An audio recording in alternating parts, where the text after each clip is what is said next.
911, what's the emergency? My wife and I need an ambulance. We're bleeding. I was called at approximately 4 o'clock in the morning on February 3rd, 2018. There had been a home invasion robbery in the area of Hale Plantation. You said someone was in your house? Yes.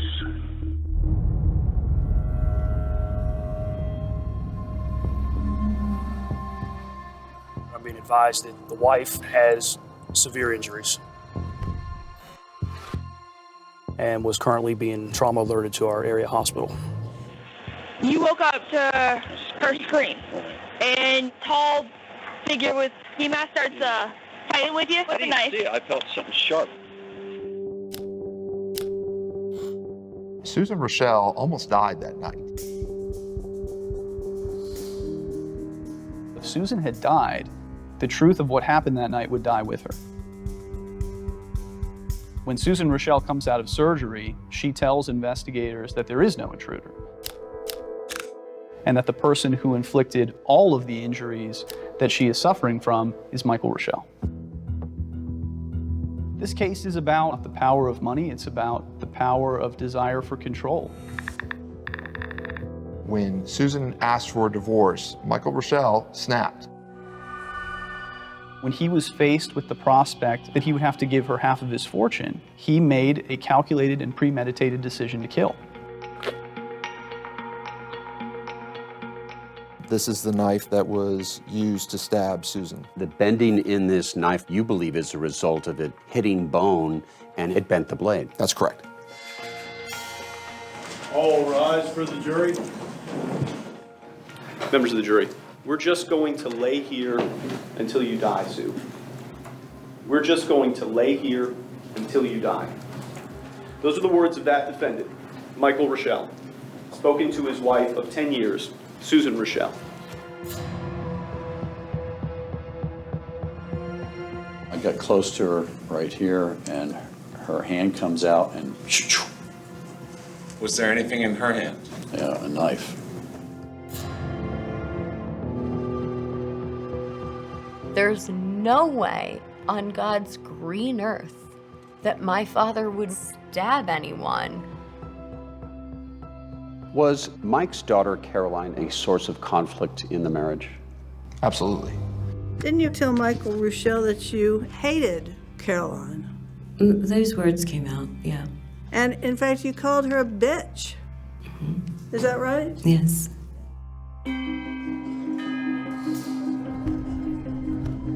Never in 1 million years would I think that my wedding would be the catalyst of all of this. Who do you believe brought the knife into that incident? Susan Rochelle. Who do you believe was the attacker in the February 2nd incident? Susan Rochelle. And who is the victim? My father.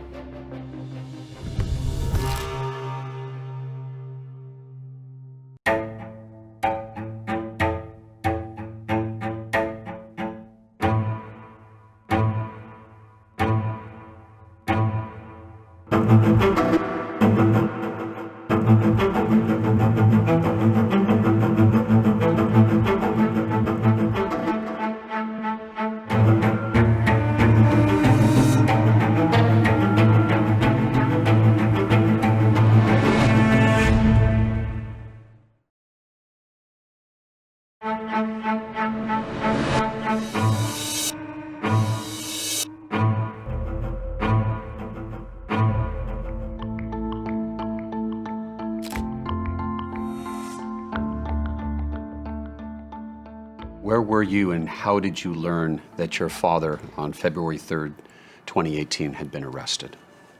I was in Chicago with my husband, and I got an incoming call on my cell phone. This is a collect call from... It was a recording that said an inmate from the Alachua County Jail has called you. An inmate at the Alachua County Department. Minutes later, the phone rang again. Caroline Rochelle quickly answered and heard the voice she'd known her entire life. And he said, "Caroline, you have to get me out of here. You need to call my lawyer."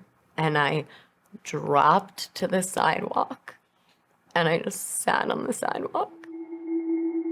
The events leading to the arrest of Mike Ruschel began to unwind very early that morning after he called police. Tell me exactly what happened. I don't know. Someone was in the house, and next thing I know, I wake up next to my wife and we're bleeding. Mike reported that he and his wife Sue had been stabbed by an intruder inside their home in an upscale section of Gainesville. You're fine with the subject, and he just ran off. You managed to scare him off? Yeah, I guess. Sue's injuries were life-threatening, and as medics rushed to save her, Detective David Visconti was called to the scene. There was no forced entry initially observed by any of our deputies. No broken window, no knocked-down door, nothing like that at all? No, sir. Still, Visconti had no doubt that something terrible had happened inside that house. There was most certainly a struggle. There was a vast amount of blood around the bed that was located on the wall of the bedroom. But overall, the scene was missing something, Visconti said, and he did not believe a violent intruder had been there. Typically, we'll see many things: knocked over furniture, items broken, indentations in the walls and the drywall. Did you see any of that? None of those things were present. What's more, the Ruschels had security cameras covering the outside of the house. The intruder allegedly fleeing the house from that direction is something that would have been captured on video. The veteran detective was becoming suspicious. Then, hours later, Sue awoke from surgery and broke this case wide open, telling detectives that the story about an intruder attacking them was a lie. She claimed that Mike concocted the whole thing and that he was her true assailant. Mike was arrested and charged with attempted murder. He could never have done anything like this. Mike's ex-wife, Dee Dee Hoffman, was incredulous. I have known Michael James Ruschel since I was 19, and I wouldn't be here today if I thought Mike was possibly capable of harming another person. Dee Dee met Mike in college. They married and had 2 daughters, Caroline and Kate. During your many years with Mike, was he ever physically abusive to you? He never touched me, not ever. Never. But like in many marriages, there were problems. Mike made millions in the technology business, but his job required him to travel all over the world. Truthfully, he wasn't around much, so it was hard. In 2005, after 25 years of marriage, Dee Dee asked for a divorce. Dee Dee said she moved out of the family home so their children, away at college, could always return to the house where they were raised. But soon, another woman unexpectedly joined the family. I moved out in July, but then all of a sudden, Susan moves into our house. Sue was then 38 years old and a hospice nurse. She and Mike, 49, met on Match.com, and Dee Dee says Sue quickly became the lady of the manor. Dee Dee says everything she left behind, including her dog, became Sue's. Mike and I were really opposites. He was engaging and outgoing, and I was really, and I think I still am, more reserved, not quite so exuberant. And I think he was looking for exuberance. Caroline remembers the first time she met Sue at a dinner. And my dad seemed to be laughing and having a good time. But Caroline says she couldn't help but notice how much Sue was drinking. We've never seen anyone take down 5 to 6 martinis and be able to stand and speak. Some 2 years after they met, Mike married Sue in August 2007. Mike stopped traveling and bought a local business. The couple's happier times are reflected in some of the thousands of text messages that surfaced during legal proceedings. Mike refers to Sue as his trophy bride and writes that their lives together are simply amazing. But Caroline says Sue became jealous of the close relationship she had with her father and tried to keep them apart. She had such walls around him. He wouldn't call me unless he was in a car alone. He wasn't allowed to take my call in front of her. But surprisingly, when Caroline announced in 2016 that she was getting married, Sue was happy to help. But Caroline says Sue wanted to do it her way. Sue was pretty adamant about throwing me a shower. My mother was invited, but none of my mother's friends were invited. So the majority of the guests were Sue's friends and family. But Caroline admits the shower was a lot of fun, and she was looking forward to the wedding. Sue helped her pick out a dress. I tried on a dress, and I liked it. And Sue kept telling me, like, this is your dress, it's so beautiful, you have to have this. Sue handed over her credit card, and it was done. Do you mind me asking how much the dress was worth? This is so gauche. I think it was $11,000. Yes. The wedding itself in November 2017 would be a royal-like affair. The setting was the sumptuous Oheka Castle on Long Island. 160 people attended the wedding, and Caroline says the day was magical. My husband and I know how lucky we are to have had that weekend. It was beyond beautiful. Caroline says it was nearly perfect, except for something that caught her eye, an unusual mark on her father's face.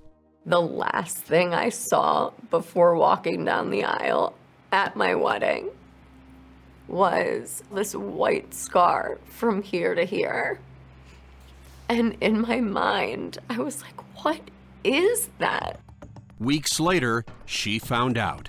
Mike revealed to Caroline what he said was a dark, disturbing secret. He claimed Sue had been physically abusing him for years.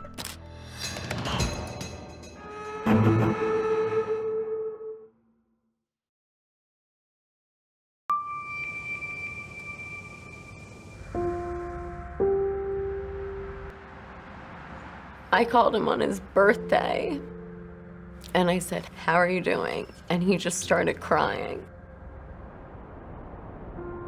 It was late November 2017, just 3 weeks after her fairy tale wedding, when Caroline says her father shared a disturbing secret about Sue that he had promised not to tell.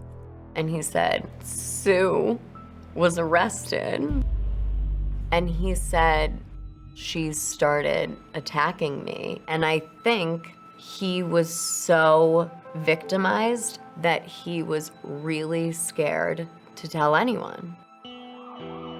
Sue had been charged with domestic battery, but the details of what happened that day would not become public until 2 years later, at Mike's trial for attempted murder. Do you swear affirm that the evidence... When they both testified about the last tumultuous months of their marriage. Ma'am, please be seated. Speak clearly. What was the state of their marriage? I think it was in the lowest place that it could possibly be before a divorce. I was upset. Sue told prosecutor David Byron that shortly after Caroline's wedding, Mike told her it had gone nearly $150,000 over budget. Was it fair to say that you were partially upset with defendant, but mostly at Carolyn? Yes. Mike says Sue attacked him when the fight escalated. She throws the phone at me, charges around the bed, pushes and just start her beating like this. But Mike didn't call 911 that day. Sue did. I just felt as though things were a little out of control. When police arrived, Sue admitted to pushing Mike and agreed to go to their beach condo to defuse the situation. But she was arrested half an hour later when she hadn't yet left the house. He said, please place your hands behind your back, you're under arrest. Sue told the jury that she was ordered to stay away from Mike. She moved to their beach condo and got counseling for alcohol and anger management. Weeks later, Mike declined to pursue the battery charge, and it was dropped. Prosecutor Sean Brewer. Did she have a problem with alcohol? Susan Rochelle has testified that at times when she would drink, she would lose her temper. But Mike says Sue's actions went way beyond a bad temper. He told the jury she had tormented him for years. She lunged at me again, punched me in the face, scratched my face, punched me in the arms, and bent my glasses, actually. She would throw things at him, very heavy things, like vases, and very heavy coffee mugs. Sue denies abusing Mike, and Mike never reported any of the alleged incidents to police. Is it true that you have seen your father with a black eye? He's sent me multiple pictures of him with a black eye. Mike did take photos of some injuries, which he shared with Caroline and later the jury. He has a picture that he showed me of his face gushing blood. And there was one mark from here to here. The prosecution admits this injury may have been caused by Sue, but they say the evidence shows Sue was fighting for her life after Mike attacked her. There are text messages where she accuses him of smothering her with a pillow, which in fact is the same instance that she ended up scratching him in the face. Despite the alleged abuse and Sue's arrest, Mike says he still loved his wife and wanted to stay married.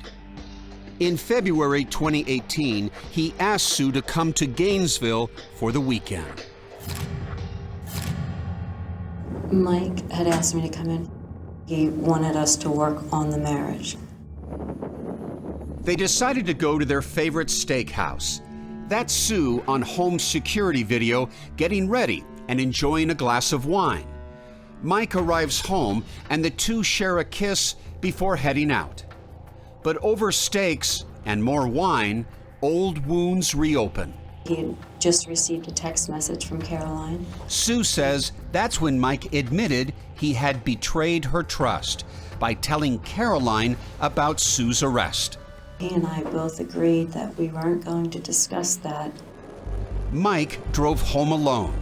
Sue followed in an Uber, her anger spilling into a series of text messages about Caroline. Good luck with your bitch. She will ruin any relationship you have. Once home, they went to separate parts of the house. Sue continued her angry texts. I am filing for divorce. I will leave in the morning. The last text from Sue is sent at 10:13 p.m. You have serious boundary issues with your daughter. Later, Sue says she was alone in the guest room when Mike entered. There are no cameras inside that room. And he just hopped on top of me. And I felt like this pressure right here. And then all of a sudden I saw a knife come out. I said, oh my God, Mike, did you stab me? And he said, yes. At some point, does he say something to you? He said, Sue, we're not getting a divorce. Sue says Mike was on top of her, pinning her arms with his legs. In the struggle, her left thumb was sliced. Then she says Mike stabbed her again. And my neck right here. Sue says Mike then started slashing her wrist. Felt like he was mutilating me. My hand, it was like just, I couldn't feel anything, and I could see into my arm. Losing blood, her life in danger, Sue says she vomited and lost control of her bodily functions.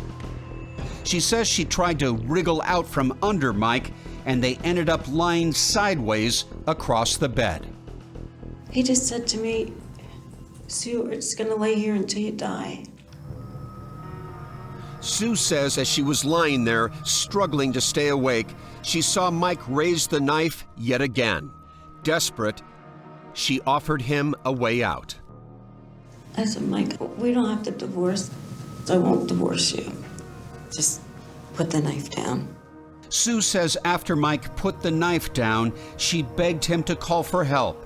But he would only do that if she agreed to say an intruder had stabbed her. When she agrees to go with his story of the intruders, she saved her life. A toxic marriage, texts brimming with hate, and a bloody room. Mike Ruschel's future will now depend on whether he can convince jurors that he is the real victim.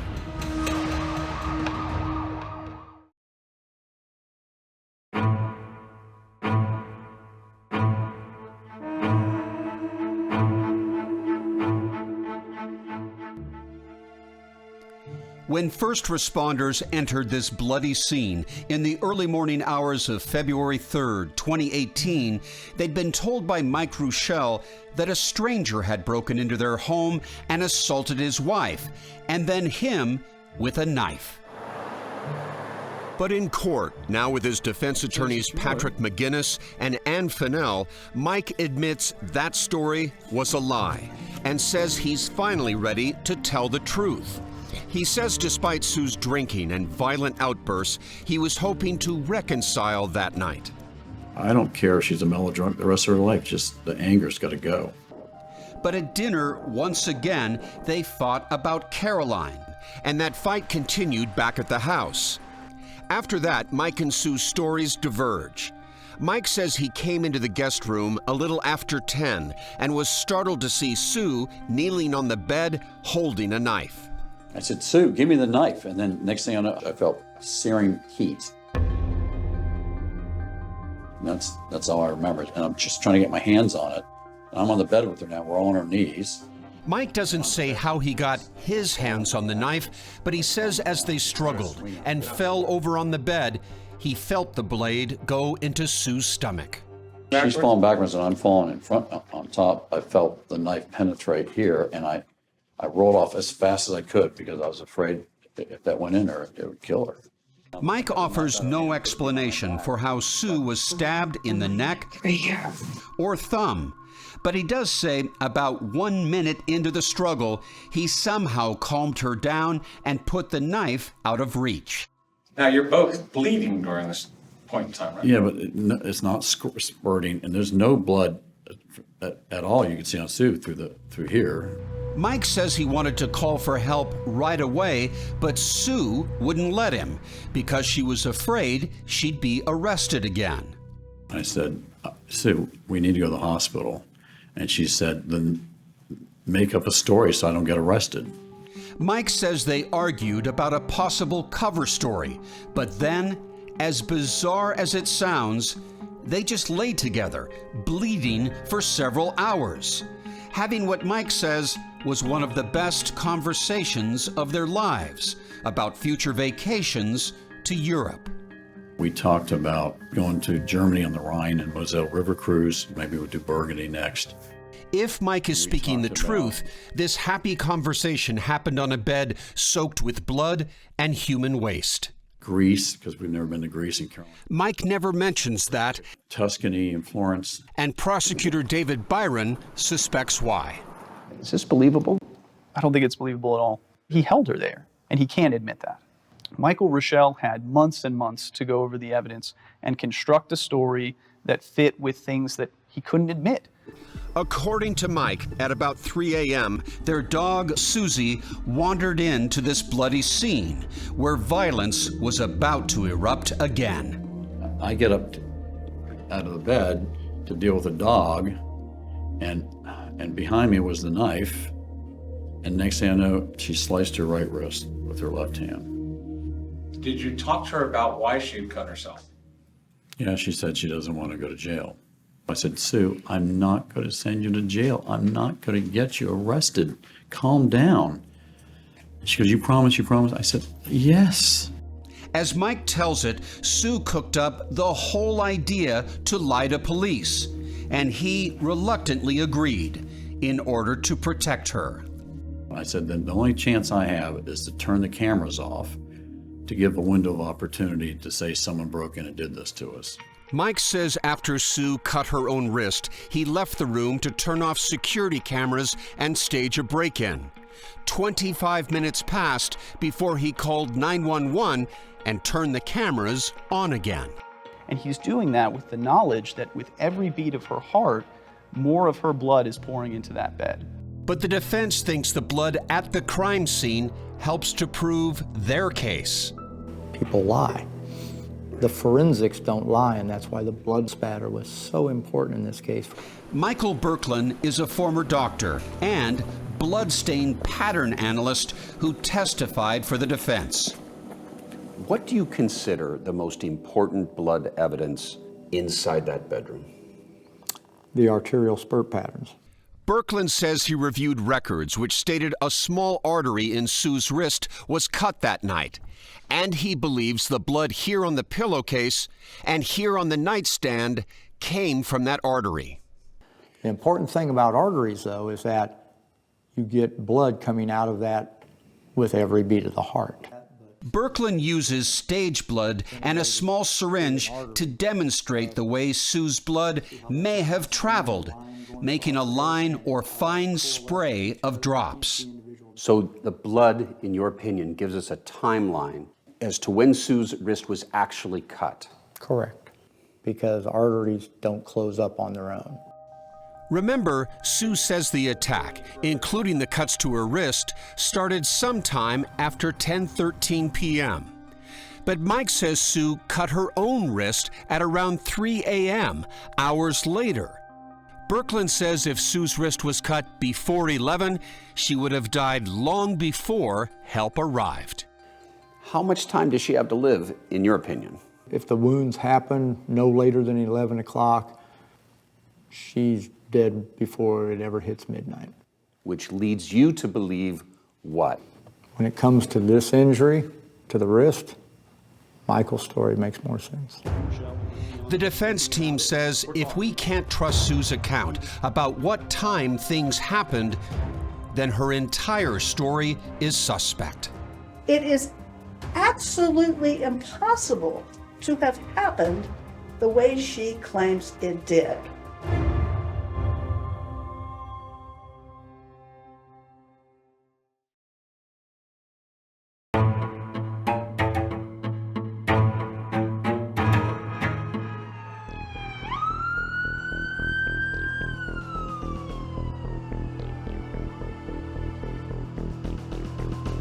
Inside this box, This is the knife that was used to stab Susan.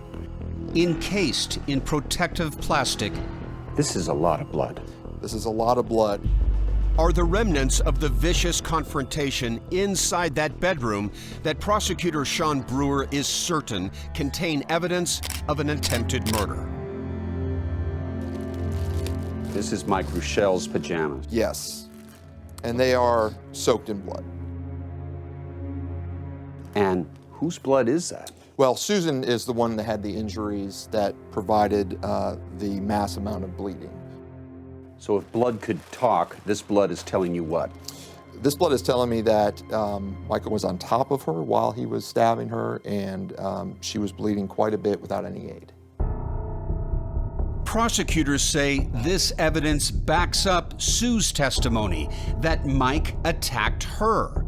They also say the items on that bedside table help prove this was not a dynamic fight between two people. David Byron says that only one person had control of the situation, Mike Rochelle.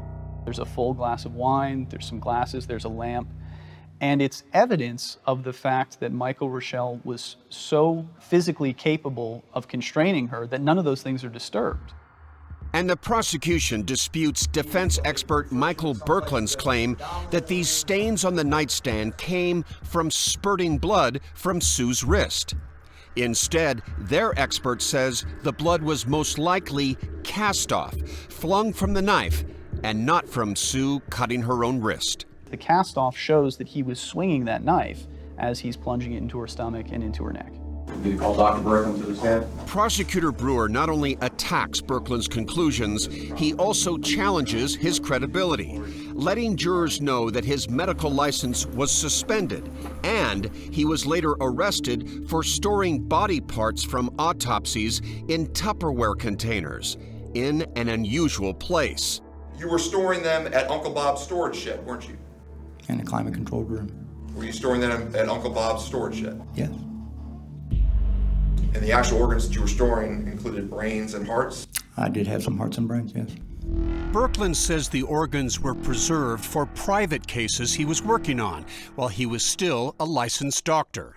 I used the storage locker because they were safe and secure. Either that or I put them in my house. This was safer than my house.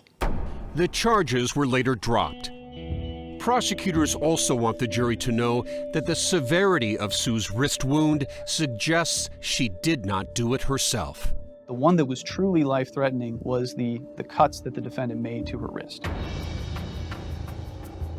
She was cut all the way down to the bone. Mike's injuries were a lot less serious. As you can see, he had some small cuts on his fingers and stomach. And Sue says these larger cuts to his forearms were in fact self-inflicted. He put the knife in my hand and he stabbed himself in the arm. And what about that story Mike told investigators that an intruder did all this? The prosecution says it was all his idea to cover up what he had done. He turned off the cameras and did things to make the police believe that there had been a burglary. And the motive for this alleged attack? The prosecution believes it was all about money, that Mike didn't want to give up half of his fortune, millions of dollars, in a divorce. You didn't tell this jury, and after all you've been through, it didn't seem fair for Susan to take half your money? Yeah, that is true. It didn't seem fair. The prosecution refutes Mike's claims that he still wanted to reconcile the troubled marriage by pointing out that he had visited 3 dating sites. Ukrainian single girl Irina, she's 18 years old, right? I looked at pictures of women with clothes on, yes, sir. I understand they had clothes on, sir. The question I'm asking is, you were looking for your next girlfriend, right? No, I'll tell you exactly what I was looking for. Sure. All I want out of a woman in my life is someone to be kind and nice to me. That's all I care about. I looked at pictures and descriptions of how they would treat their male, and Sue and I looked at these together many times in our relationship and saying, Sue, that's all I need from anybody. Please be nice to me, please. The defense counters that Mike's other internet searches prove that he was being abused by Sue. Did you visit numerous sites related to battered husbands? Yes, I did. He has all of the economic resources. He's not cut off from any family members. Michael Rochelle doesn't meet any of the criteria for what a battered spouse is. The defense also tries to counter Sue's claim that Mike's attack came after she threatened divorce. They produced dozens of text messages going back to 2015 that show Sue had made that threat many, many times. You actually say, for the 50th time, I want a divorce. It's just an expression, like saying for the, 100th time. But it is about 50 times, isn't it? I don't know, I didn't count. And defense attorney Ann Fennell suggests those texts also reveal Sue's destructive intentions. Have you told him I hate you? Yes. Okay. You've said I will destroy you. Yes. And on your anniversary in 2017, hate you. Happy 10th anniversary. I'm divorcing you. You said that. Yes. In her closing argument, Fennell insists Mike would never try to kill for money. She says Sue was the aggressor that night, and Mike was just defending himself. She hates everybody. She hates his daughters. She hates his former spouse. That's how hateful this woman was. and is. But the prosecution says there is no question Mike wanted Sue dead. This is not a frenzied struggle between two adults. This is a bloodbath committed by one person who has imprisoned the other on that bed. In the War of the Rochelles, jurors will soon decide which one they believe.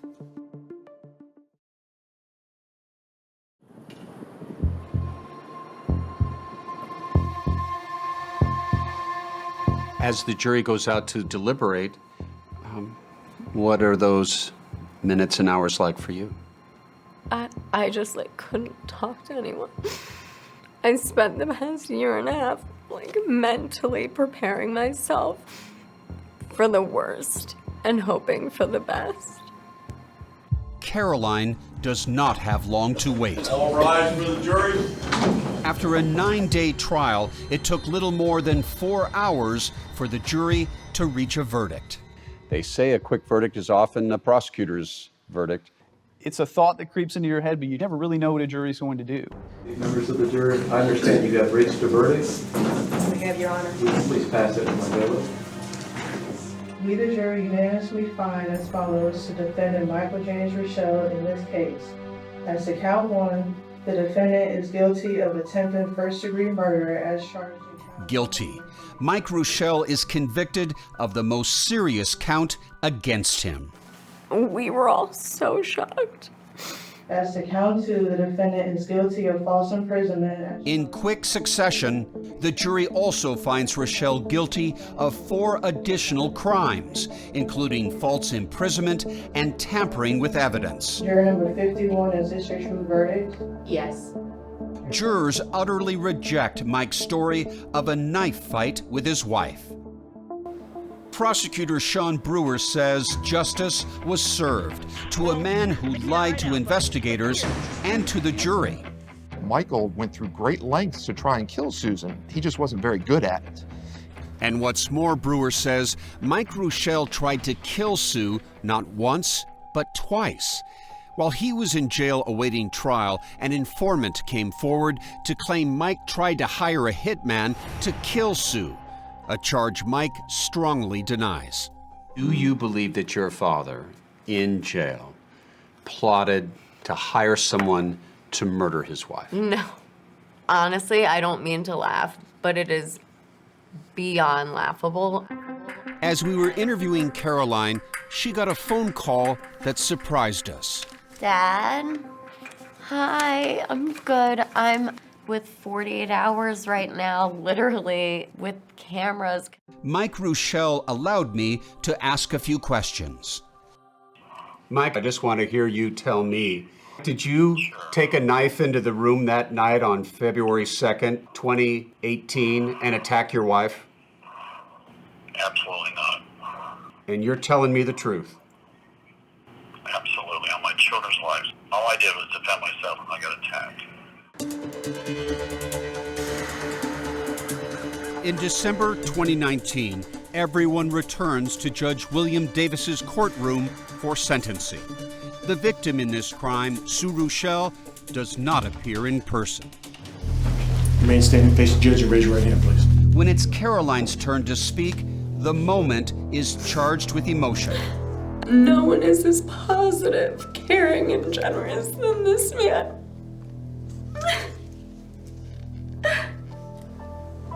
I will say, I am and will always be a proud daughter. One of the most caring, kind, gentle people I've ever met. Several colleagues and friends speak of Mike in glowing terms. He's a good person. The Mike Rochelle I know is a stand-up gentleman. Then Judge William Davis took center stage. Mr. Rochelle, will you please stand? Mike was about to learn his fate. The person I heard through the evidence and the witnesses was somebody who was cold, they were brutal. On count 1, the attempted first-degree premeditated murder, I'm going to sentence you to 30 years imprisonment in the department. All told, the judge gives Rochelle 30 years, not the 50 years requested by prosecutors. But for Mike, who is 64 years old, it is, in essence, a life sentence. Here are two sophisticated people, very wealthy, living in paradise, in one of the most beautiful parts of Florida, and yet they couldn't work this out. It's a real tragedy, isn't it? Absolutely. I mean, when you hear who Michael and Susan Rochelle were before this all occurred, they lived exemplary and mostly normal lives. And to see it get to this point really is a tragedy. The War of the Rochelles is not over. Mike and Sue are divorcing and continue to fight over the marital assets, including the house where Sue was nearly stabbed to death.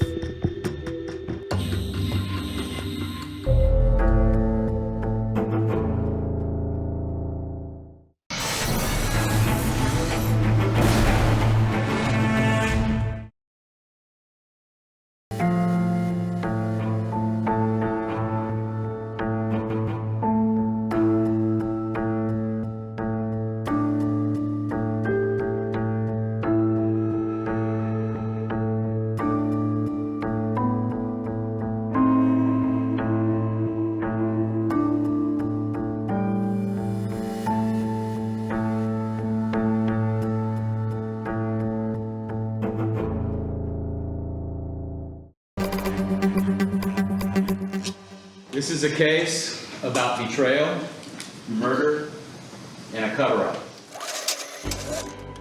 On April 16, 1960, Irene Garza went to Sacred Heart Church in McAllen seeking to save her soul. Instead, she was suffocated. And you're going to find out that the man who did this is John Fight. There may be people who don't understand why an old man is being prosecuted. He looks like everyone's grandfather. But make no mistake, this is an evil man. He was a predator. He was a wolf in priest's clothing, looking to attack. She was not only beautiful physically, she had a beautiful soul. I think she just loved her faith. I don't think she thought of it in terms of, oh, look how religious I am. It was like, this was my life.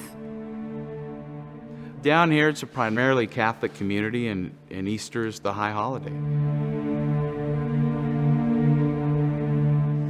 Irene on Holy Saturday, with the church packed with everybody trying to cleanse their soul in this confessional, about 7 o'clock, walked in. She would never again be seen leaving that church.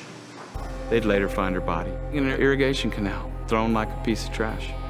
Irene was found 5 days after she disappeared. And what had the killer done to her? She was sexually assaulted, physically assaulted, and she died of suffocation.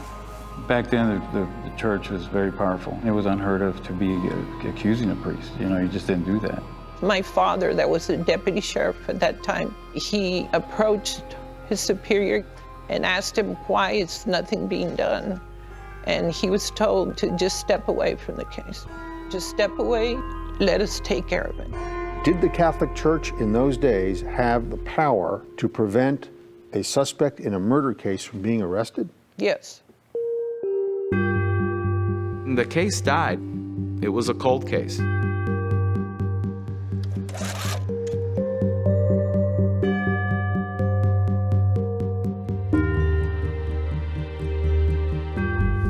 Is this the man that you knew as John Fight? Yes. He was perhaps the key witness in the case. He assaulted her, bound her, and gagged her.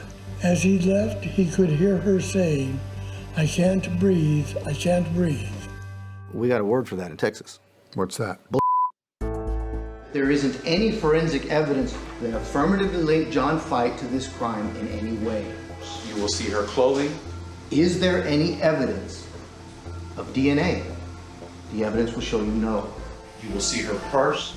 Is there any evidence of fingerprints? The evidence will show you no. You will see her shoes. There wasn't enough evidence then. There won't be enough evidence now. I don't expect that there'd be another case like this ever come around in my lifetime. The institution who was in the business of seeking salvation was complicit in covering up this murder. It was a case worth losing. It was worth taking a risk. It's a story that needed to be told.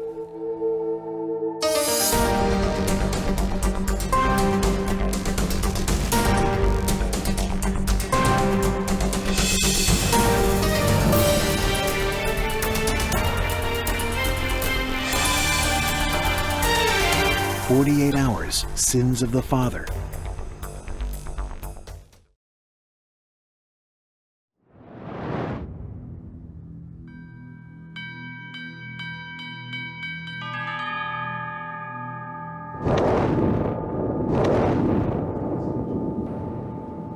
Assistant District Attorney Mike Garza is not part of Irene Garza's family, but Irene Garza's story has been part of almost everyone's life in McAllen for generations.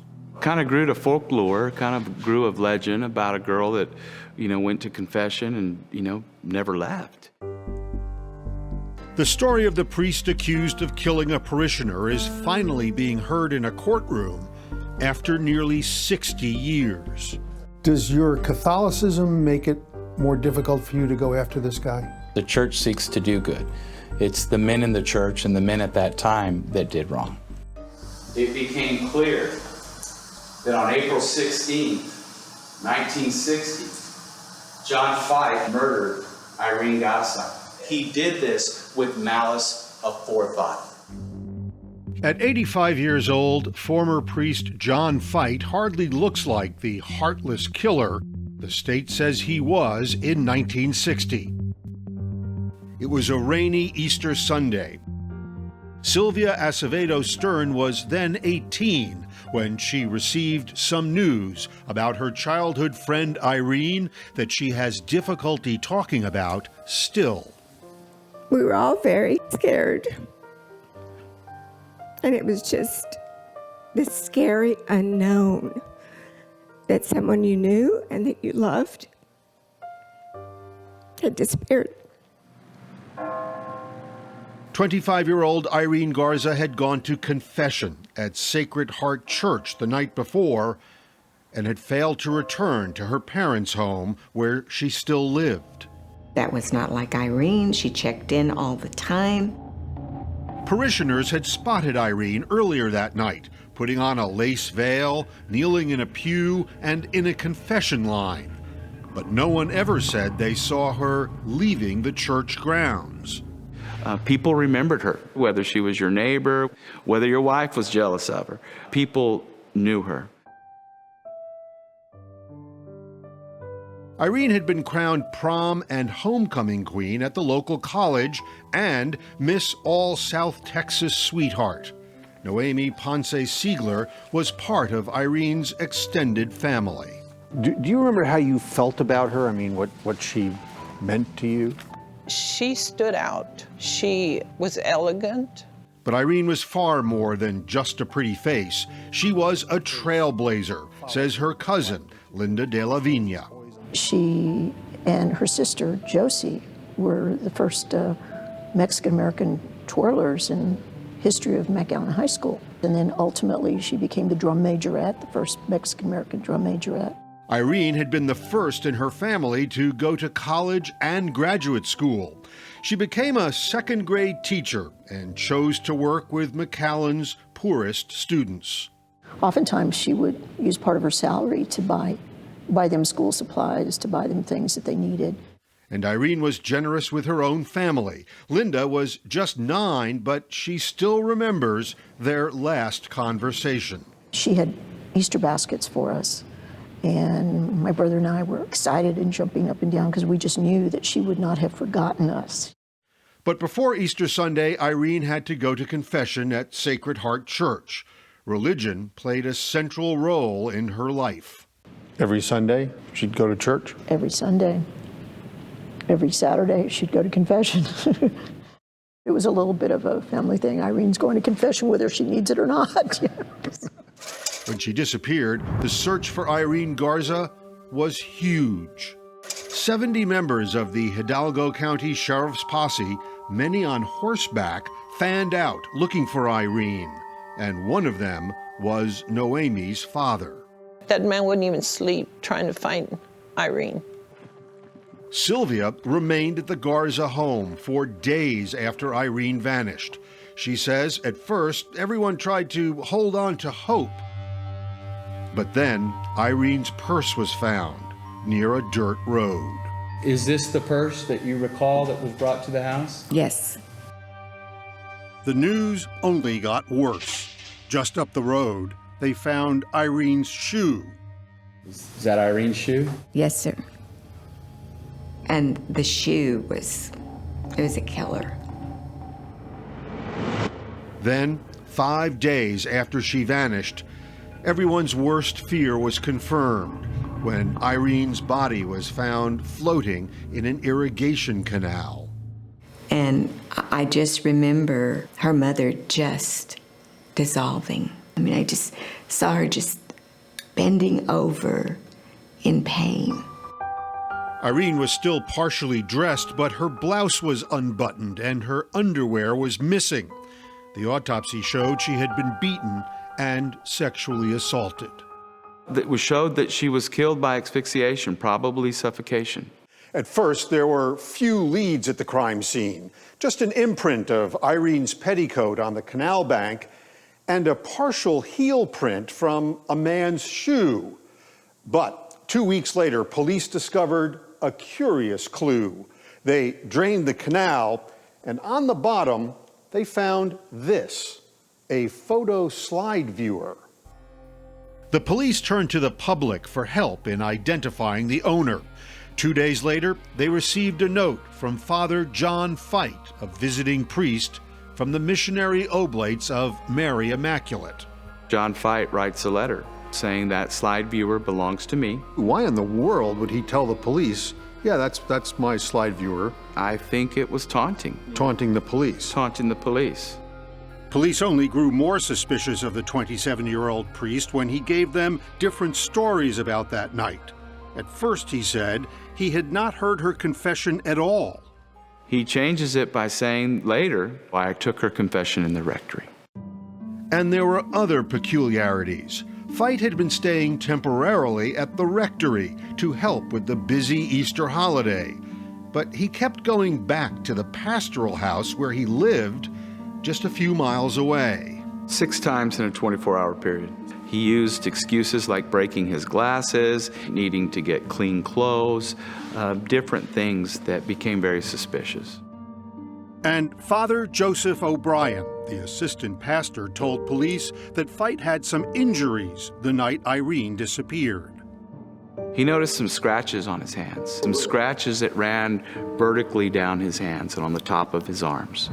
Father Fite said he had been locked out of the pastoral house and had scratched his hands climbing up to the second-floor balcony.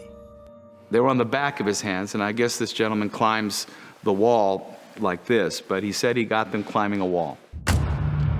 They had a pretty good case against him. Why wasn't he arrested? He was protected. By? By the hierarchy of the Catholic Church.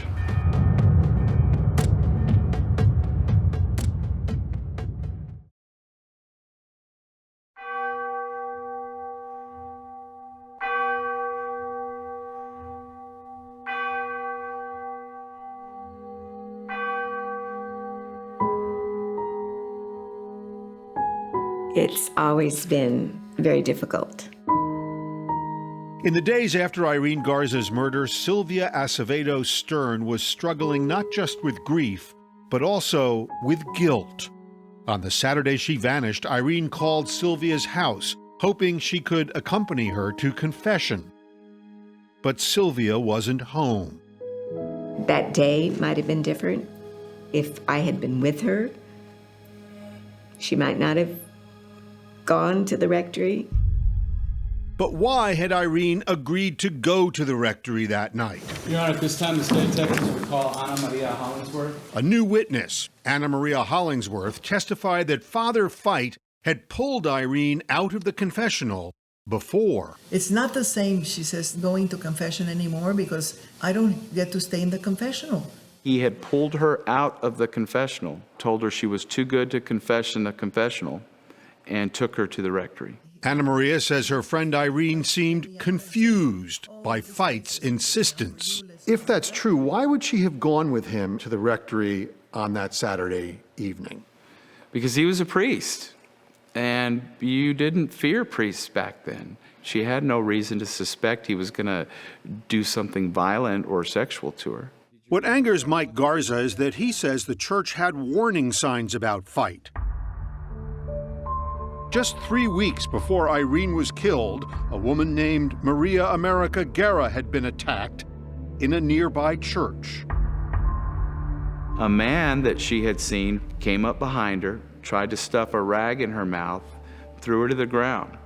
And at that point, she was able to bite his finger so hard that she tasted blood in her mouth and get away. Although the church suspected Feit, he was not turned in. Mike Garza says a source told him the solution was to send Feit a few miles away to Irene's family parish. What was the point of that? I guess to keep an eye on him, I guess to protect him at the time. They certainly weren't going to protect him. To protect him. So did he behave himself up until the time that you believe he killed Irene Garza? No.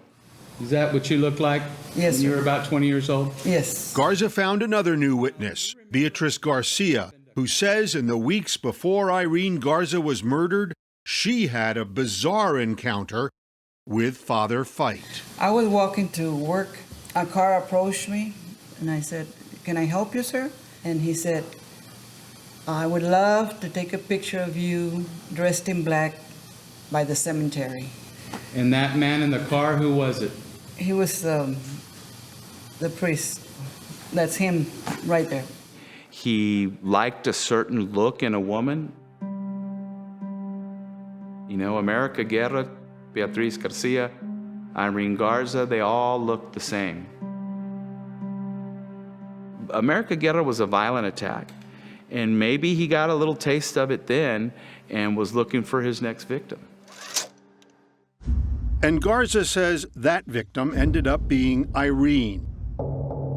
Yet, despite the evidence against Feit at the time, the case seemed to stall.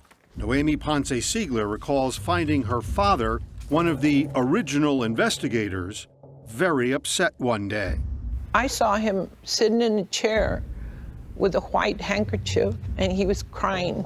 Noemi says her father had been told his superiors would take over the investigation. Around that time, Irene's parents got a visit from Father O'Brien of Sacred Heart Church. The church tried to placate them, saying, you know, even if it is him, we're going to take care of him. He would find justice within the church if it was him. Irene's family had long suspected that there had been a conspiracy between the authorities and the church to protect Feit. They could never prove it then. I'm showing you what's been marked as State's Exhibit 108. But the state says there is proof now. I was stunned. I felt like I had a smoking gun at that point. It's a letter written in 1960 from one church official to another. Garza says this is proof that the church and the Catholic sheriff at the time, E.E. Vickers, conspired to undermine the Irene Garza investigation. At some point, the sheriff would meet with the DA and explain to them what a weak case they had against him in an effort to get it dropped. In the letter, they were concerned about how the case might not only affect the church, but also the campaign of Catholic presidential candidate John F. Kennedy. There are also political implications to this that could make this a juicy scandal for the opposition to Kennedy. Father Thomas Doyle, a leading expert on clergy abuse, analyzed the letter for the jury. And I believe I found in every paragraph some element that I found very unusual, but pointed to an attempt to cover this up, to make it go away. But there was no getting away from Maria America Guerra's accusation because she had identified Feit. A year after Irene's death, he stood trial for attempting to rape Guerra, but the jury deadlocked. Rather than face a second trial, Fight pled no contest in 1962 to a lesser charge, aggravated assault. And what happened to him? He was fined $500. $500. $500. The state calls Daryl Davis. And Daryl Davis says he knows how that happened. And who is that young man standing there? That's Daryl Davis, Channel 5 News. Davis is now a local attorney, but back in 1962, he was a young TV reporter who had covered the Maria America Guerra plea in this very courtroom. That the clock that's on the back of that wall there? Still there after 57 years. Davis says around that time, he and several other reporters were summoned to an off-the-record meeting with Robert Lattimore, who was then the district attorney. He said, we know, verbatim, we know that Father Fight killed Irene Garza. And I remember he said, and the church knows that he killed Irene Garza. So we have made some arrangements. Davis says in exchange for that plea in the Maria America Guerra case, Fight would not be prosecuted in the Irene Garza case, and the church would send him away. He said the church is going to put him in a monastery for disturbed or troubled priests, and he will be kept there for the rest of his life. And so Father Fight disappeared from the area. The case was buried. Irene's parents died without knowing that decades later, it would be brought back to the surface by a former monk. I covered up the evidence. I'm sorry for what I did.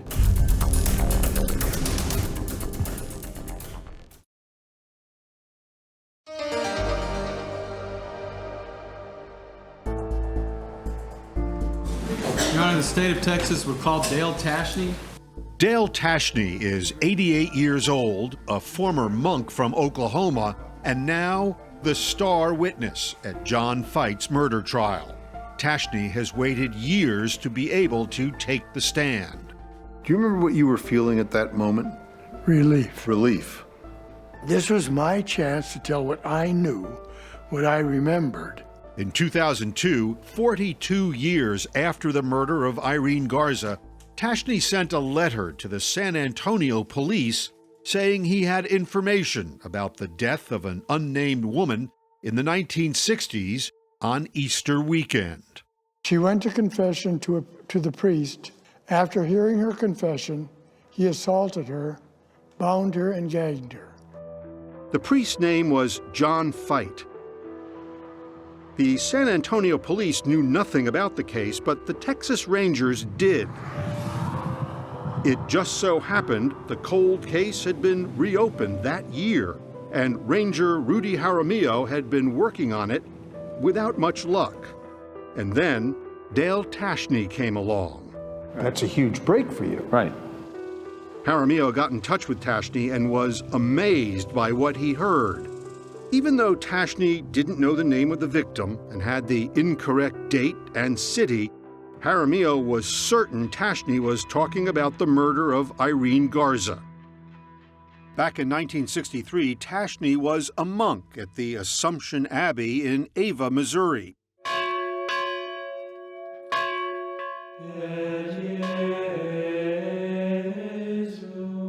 He says his superior ordered him to counsel a young priest named John Fight, who had just arrived at the monastery with an unusual story.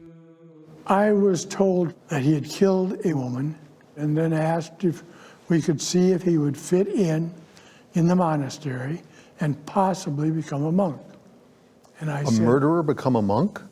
Did that seem odd to you? To me, yes. Tashney says over the course of many months, Father Fight told him about that attack. After confession, he took her blouse off. He fondled her breasts, and then after that, he took her down in the basement, and somehow she remained in the basement. I assumed that he tied her up down there. Tashney says Fight told him he later moved her from the rectory to another location. The next day, Easter Sunday, I believe it was, and he put her in the bathroom, put her in the tub, and he had put her in a bag or something over her head. Some sort of a plastic bag? I don't fully remember. But when he was leaving, he heard her saying, "I can't breathe. I can't breathe." With that, he shut the door and left. When he came back, he opened the bathroom door and she was dead. And then with the body, he dumped the body along the road by a canal. Despite hearing all this, Tashney says he did not call police then because he felt his only job was to counsel the priest. But it soon became clear that Fite was not a good fit at the Assumption Abbey, and he eventually was sent to another monastery in New Mexico. Send him out the door, Yes, knowing what you knew. yes. Buried as much of it as I could. Tashney eventually left the priesthood, got married, and raised a family. But in the early 2000s, he says he had a crisis of conscience and could no longer carry the burden of John Fite's story. Did you know Irene Garza? No. As the jury listened, Tashney shared his story and the pain he felt for denying answers to Irene's family. Did you know her parents? No. But I knew she had parents.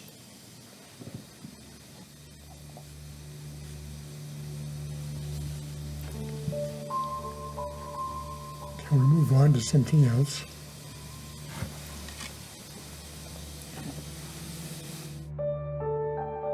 But it took 15 years from the time Tashney first came forward to get him in front of a jury. And this man, Irene Garza, is a big part of the reason why. But you don't believe Fite ever confessed to him? I don't believe so. Garza was the DA in 2002 when Tashney came forward. He refused to charge Fite. We spoke to him in 2013. I mean, why would he make up this conversation? I don't know. But why? What makes you think he did? The fact that he had no specifics. But Tashney was not the only new witness at the time. Ranger Jaramillo had also tracked down Father O'Brien, who said Fite had also admitted guilt to him. Jaramillo recorded an interview with O'Brien in which he matched many of the details in Tashney's account. Did he put her anywhere to hide her, to place her in anywhere where he might have? You bet so. Did he tell you how he killed her?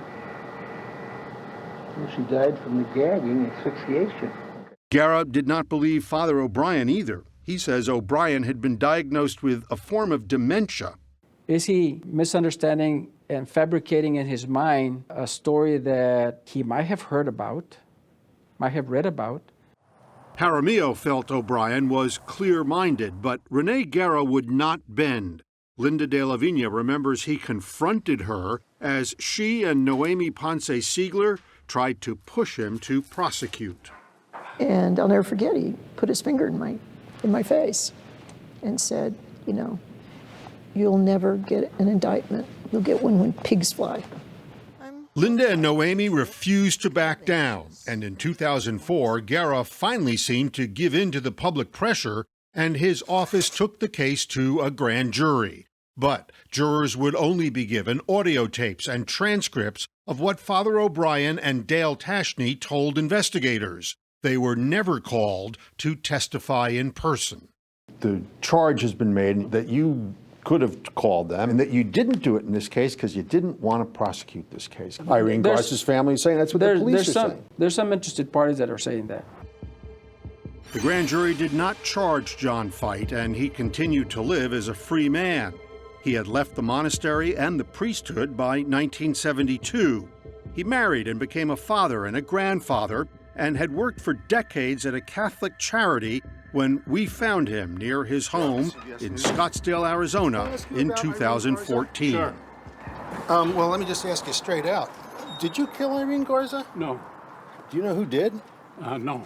Well, Dale Tashney says that you told him that you did kill Dale is her. full of I'm sorry? Dale is full of Fite could not have known it then, but his time was running out. Get lost, brother. Shortly after our conversation with him, there was a big development in McAllen. Irene Garza, who had been DA for 32 years, was defeated by Ricardo Rodriguez, who promised to look into the case. And in February 2016, Fite was arrested and brought back to Texas to stand trial. But after nearly 60 years, is it too late?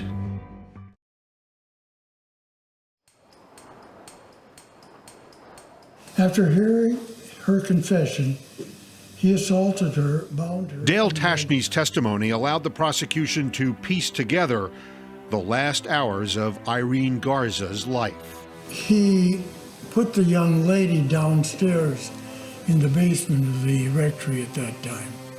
And this is the rectory? Yes. Prosecutor Mike Garza says because of the rectory's thick walls, nobody would hear sounds of a struggle or any screams for help.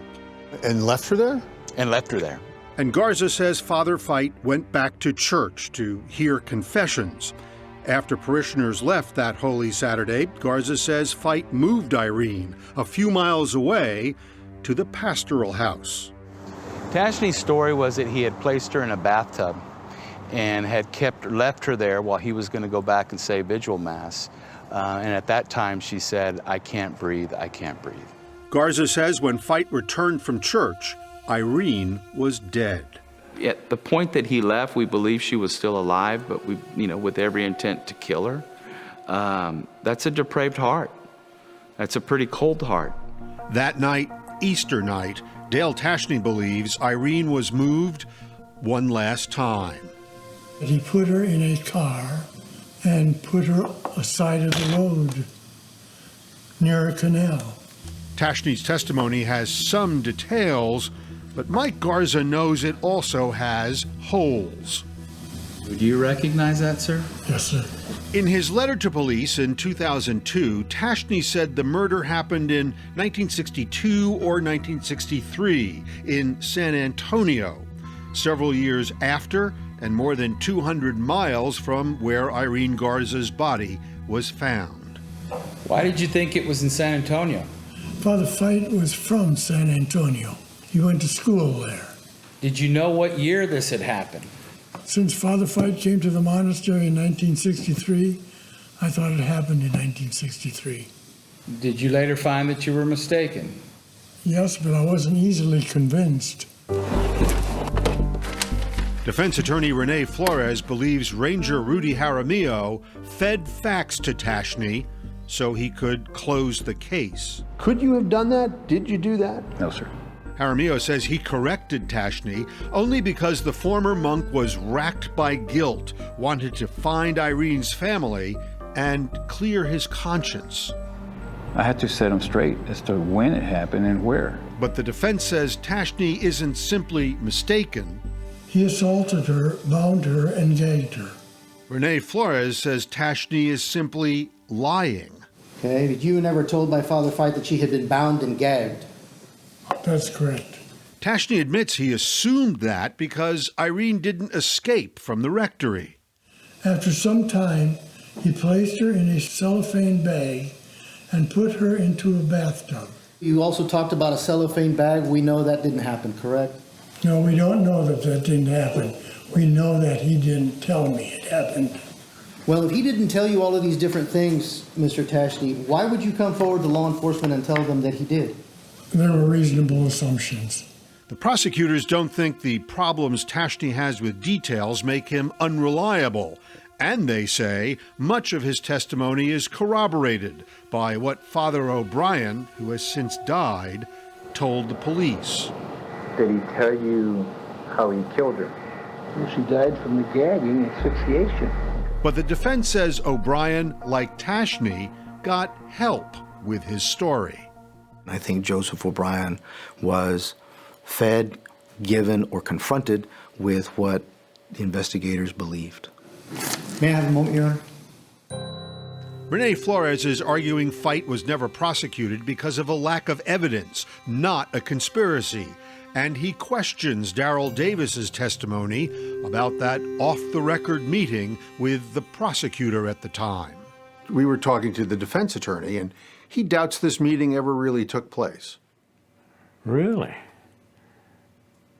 Well, I'll look him straight in the eye and tell him that I remember it, parts of it, as clear as a bell. But nobody is clear, according to Flores, on exactly when Irene went missing. He says witnesses saw her on church grounds more than an hour after the prosecutors say she was abducted. She had been seen at least an hour and a half to an hour and 45 minutes later. And if the jurors conclude a priest murdered Irene, Flores wants them to consider a different priest. Father Richard Junius was also hearing confessions at Sacred Heart that day and knew Irene. Is Father Junius a reasonable other suspect in your mind? Sure. Flores says Texas Rangers interviewed Father Junius decades after the crime, and he seemed nervous. If I recall correctly, Texas Ranger Jaramillo indicated that Richard Junius was not very happy about being interviewed. That suggests something. And why law enforcement ignored it, I don't know. But Father Junius was never considered a suspect in the case, and he died in 2007, so he can't defend himself.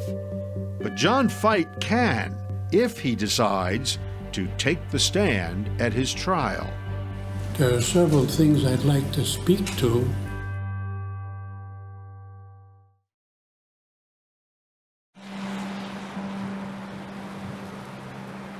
Mr. Fite, would you raise your right hand, sir? Do you swear or affirm the testimony you're about to give in the case now before the court is the truth, the whole truth, and nothing but the truth? So help me God. Very well, sir. For years, people have been trying to get answers from John Fite about Irene Garza's murder. There are several things I'd like to speak to. And it looked like Fite might be considering taking the stand at his trial. I'm kind of between a rock and a hard place here. During a break, his attorneys consulted with Fite, who finally announced his decision. Well, it was a wrestling match between my vanity and common sense, and common sense prevailed. Mr. Fite, do you wish to testify in your own behalf? No. You think he would have been a good witness? I think he would have been a great witness, but I think that the prosecutor would have done his very best to attack and eat him up. Please rise for the jury. With that settled, closing arguments can begin. May I proceed? Yes, sir. May it please the court. Prosecutor Mike Garza reminded the jury of the women he says Father Fite preyed upon. He was a wolf in priest's clothing, waiting to attack. Attacked once, tried to attack again, and finally he got his prey.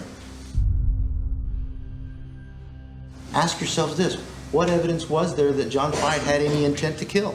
What evidence did you hear? You're here to find facts. And sometimes there just aren't enough to convince beyond a reasonable doubt.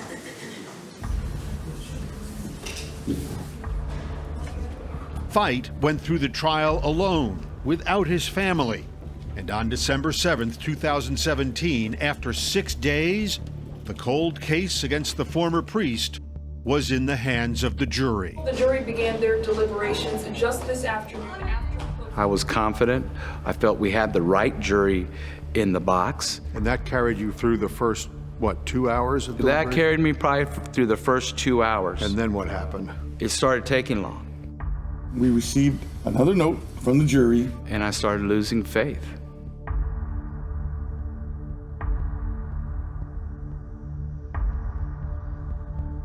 After 6.5 hours, there was a verdict. Would the defendant please stand? We, the jury, find the defendant, John Bernard Fite, guilty of the offense of murder with malice aforethought as charged in... John Fite, once a cleric, is now a convict.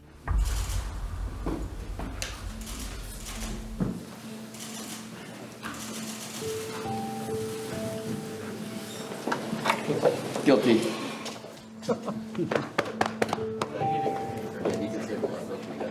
me what you're feeling. Justice was served. Irene finally got her day in court, and that's all we ever wanted. La vio esa semana. This is what we've been waiting for.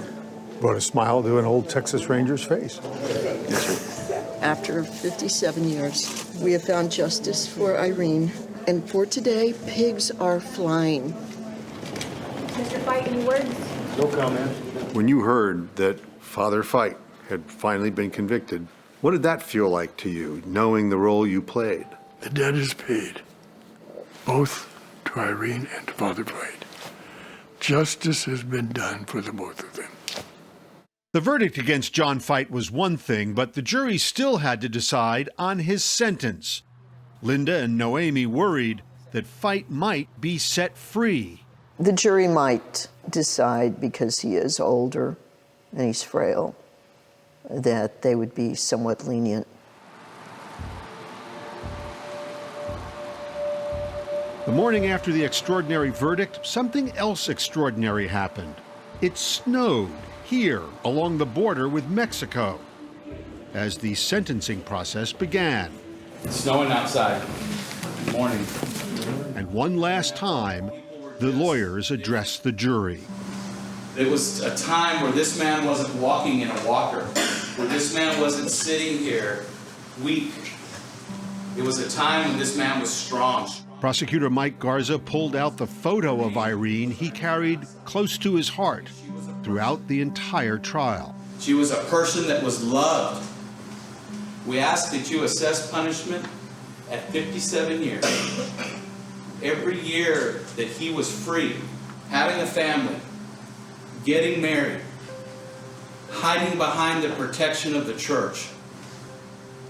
Is it a just penalty to impose a sentence upon a man who is different 60 years later? It's up to you to decide. But do you really think he's going to live 57 years? 4 hours later, Would the defendant please stand? the jury announced its decision. We, the jury, assess punishment and imprisonment for a term of life. It was a perfect plan. It was a perfect fight. It had the perfect result. Everybody won. Except John Fight. Well, he was the villain. The villain's not supposed to win.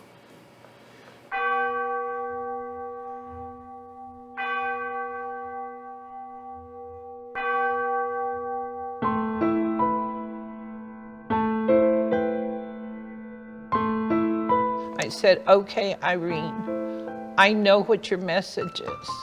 We must get back to respecting, caring, and loving each other. That's what we have to do. That's the lesson she taught us. She was so good. She was and will be my hero. For Mike Garza, this case tested his trust in the church, but in the end, he kept his faith.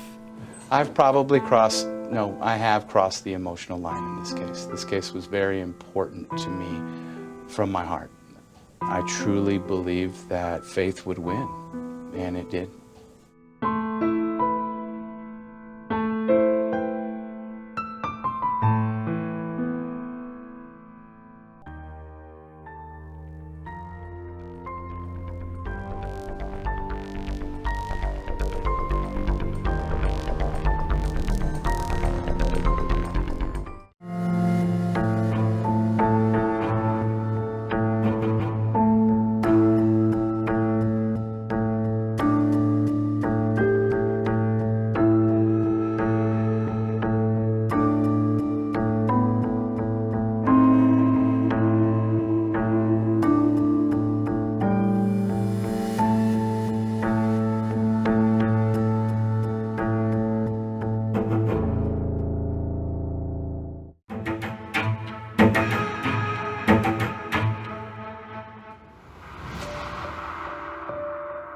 On December 19th, 1979, Michelle Martinko was an 18-year-old high school senior. She was impossible to miss. She had the big blonde hair. She was that striking. She was striking. Just a smart, kind, nice person. She was a member of the concert choir. They had a banquet, which she attended. Afterwards, Michelle ended up going to the mall. So did a bunch of her friends from the choir. The mall had just opened. It was 2 months old. It was the place to be in Cedar Rapids at the time. So she would have been parked right in this area? Yeah, she would have been parked facing this direction. She left the mall shortly before it closed. It closed at 10 p.m. that night.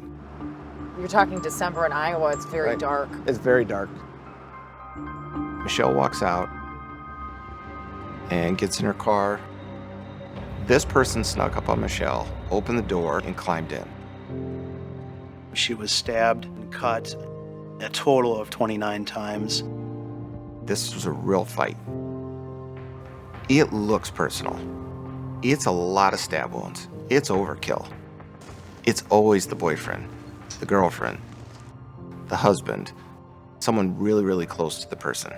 Did either of you know Andy Seidel? I knew Andy through Michelle. That was her boyfriend. I took an instant dislike to Andy.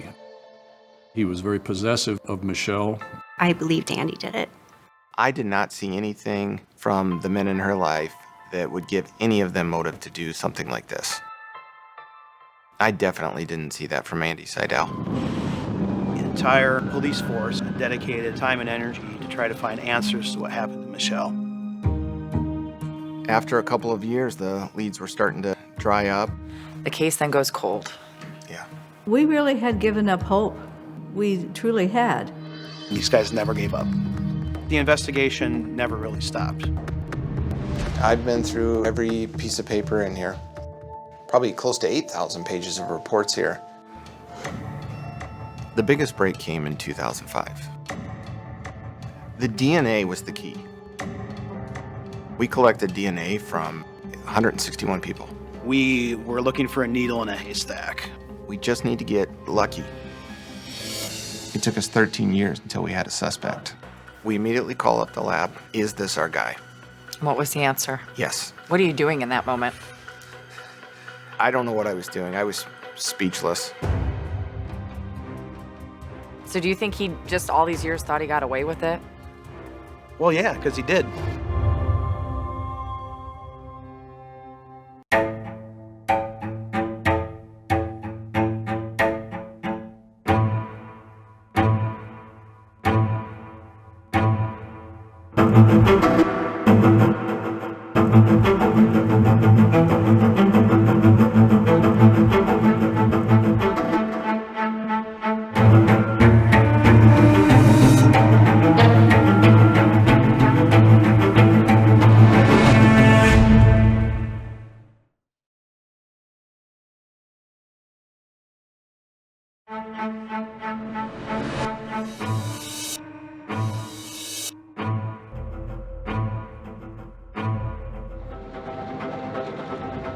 This tragic case, it's been haunting this community for years. Just before Christmas in December 1979, every single police officer in Cedar Rapids, Iowa, was called to work on the horrific murder in the parking lot of Westdale Mall, I've never seen anybody stabbed that many times. including now retired detective Harvey Denlinger. Something like that was unheard of around here.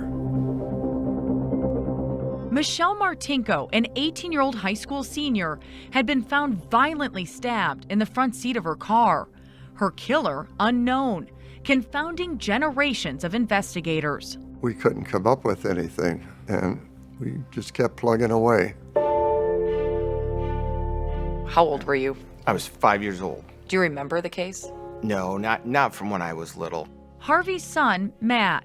But every single year on December 19th, Michelle Martinko was a bright-eyed blonde. the local news would have a Michelle Martinko segment. 27 years ago, her life was cut short. So it was really hard to miss the severity of it.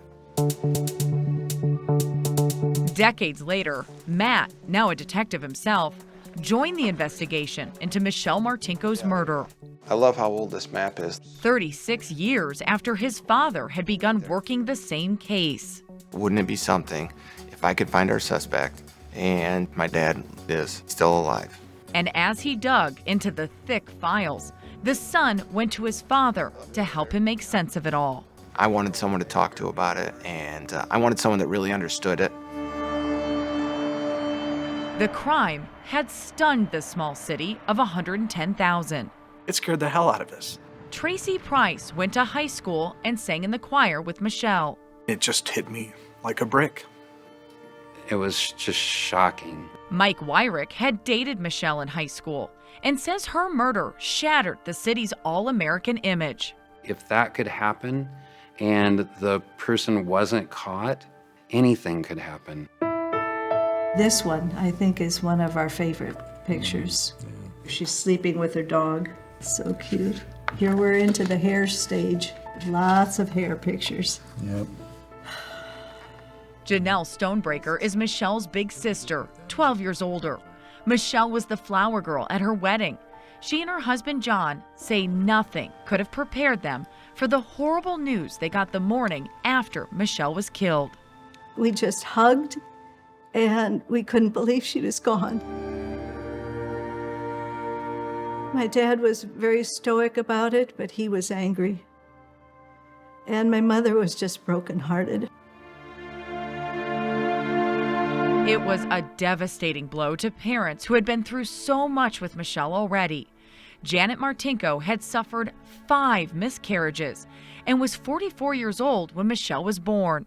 It was great. I mean, it was just so exciting when my sister was born. And she was the miracle baby. When she was 12, Michelle was diagnosed with scoliosis, a curvature of the spine. She had to wear a brace that went from her neck to her hips. She felt very different, very self-conscious. So that was a tough period. But at age 14, she was able to shed the brace. And then Janelle says everything changed for Michelle.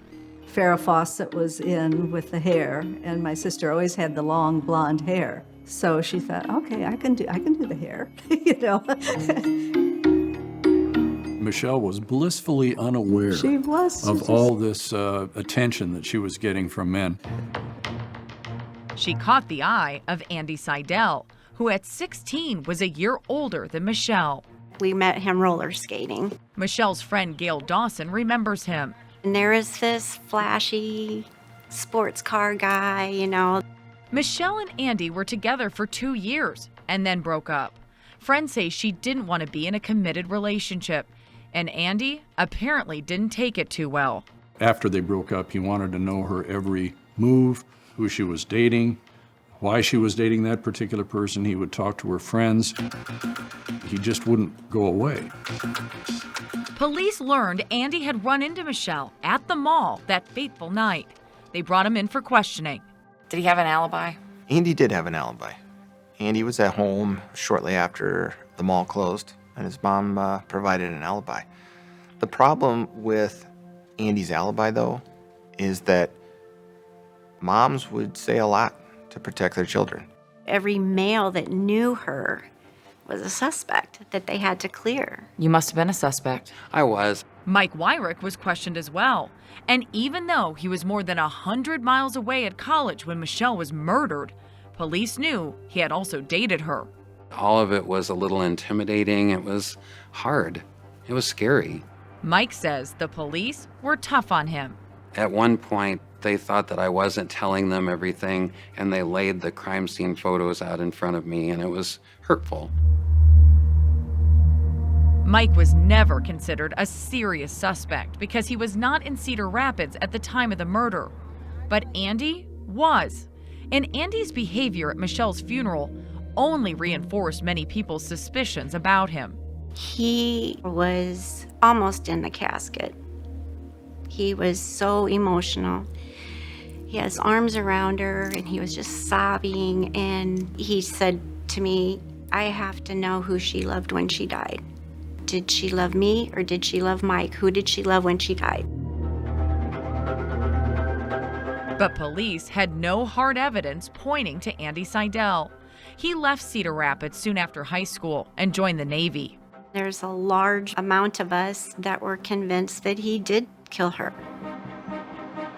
I thought it was just a matter of time before he was arrested and charged. There was no one else. There really wasn't another suspect.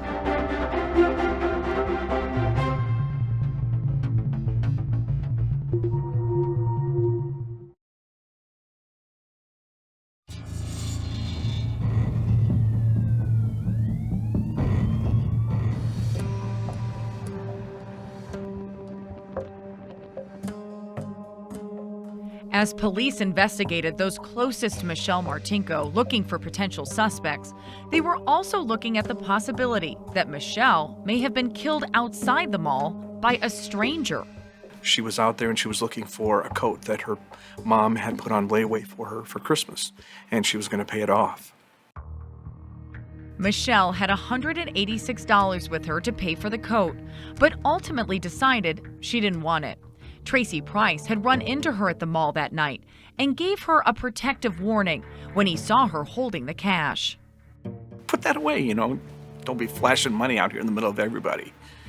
Tracy only learned later that Michelle was a little anxious that night.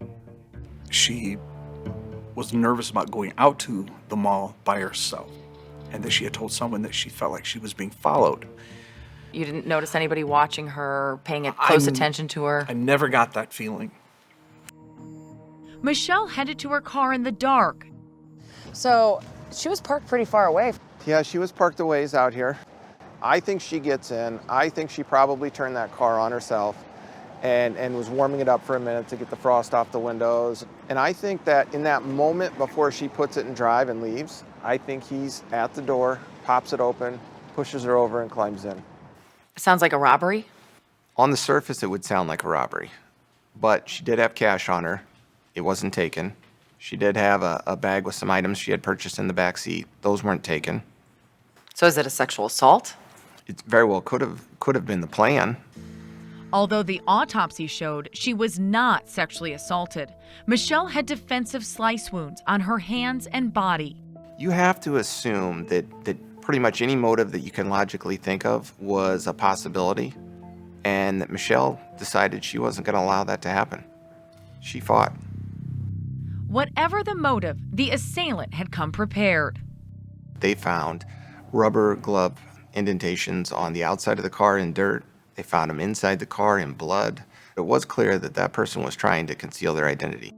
Investigators had no fingerprints, no witnesses, and few leads. Although they had a blood-soaked crime scene, DNA technology was still years away. It's frustrating. By 1986, this case is sitting on ice. It's that cold. No one can think of anything more to do at that point. Michelle's family was even more frustrated. It seemed that everybody had been looked at. We thought the investigation was pretty much dead in the water. It would take almost 2 decades, but the case would come alive again. In 2005, Detective Doug Larison was in charge. Coincidentally, he had gone to high school with Michelle. Although they were not close, her murder had deeply affected him. So that had been on your mind since you were 18 years old. How do we get this solved? Right. I felt the responsibility towards my classmates, actually, to get this crime solved. In the years since Michelle's murder, DNA had emerged as a forensic tool. Technology changes, science changes, so I wanted to proceed and move the case forward. And Larison did just that. He was reading Michelle's file when he discovered that sometime earlier, another detective had sent blood scrapings found on the gear shift of the car out for testing, but nobody had followed up on the results. And it just stays in the file until somebody finds it? And it can get lost in the file. And until somebody actually sits down and reads the file, do they go, oh wow, we have DNA? Those different investigators don't necessarily network with one another. But Larison found that lab report, and it showed that not only did the gear shift have DNA, it was male DNA. he had probably cut himself, and that's how his DNA and his blood got mixed with her blood on the gear shift selector. Larison then sent Michelle's dress, which had been safely tucked away in an evidence locker, to the lab for further testing. What did they find? A spot of blood on her dress with a full male DNA profile. And it was consistent with the male DNA profile on the gear shift selector. Larison had identified a crucial piece of evidence. I think it's just common sense that that's probably your killer right there. Detectives had the evidence. Now all they needed was the suspect. We know we just need one person. We just need to get lucky. You know, have the sun shine on us just one day when we find one person that matches that. But it would take many days, more than a decade. And it wasn't luck. It was cops who wouldn't quit until they finally narrowed in on one very surprising suspect. Oh boy, this is it. We have finally gotten down to the wire on this.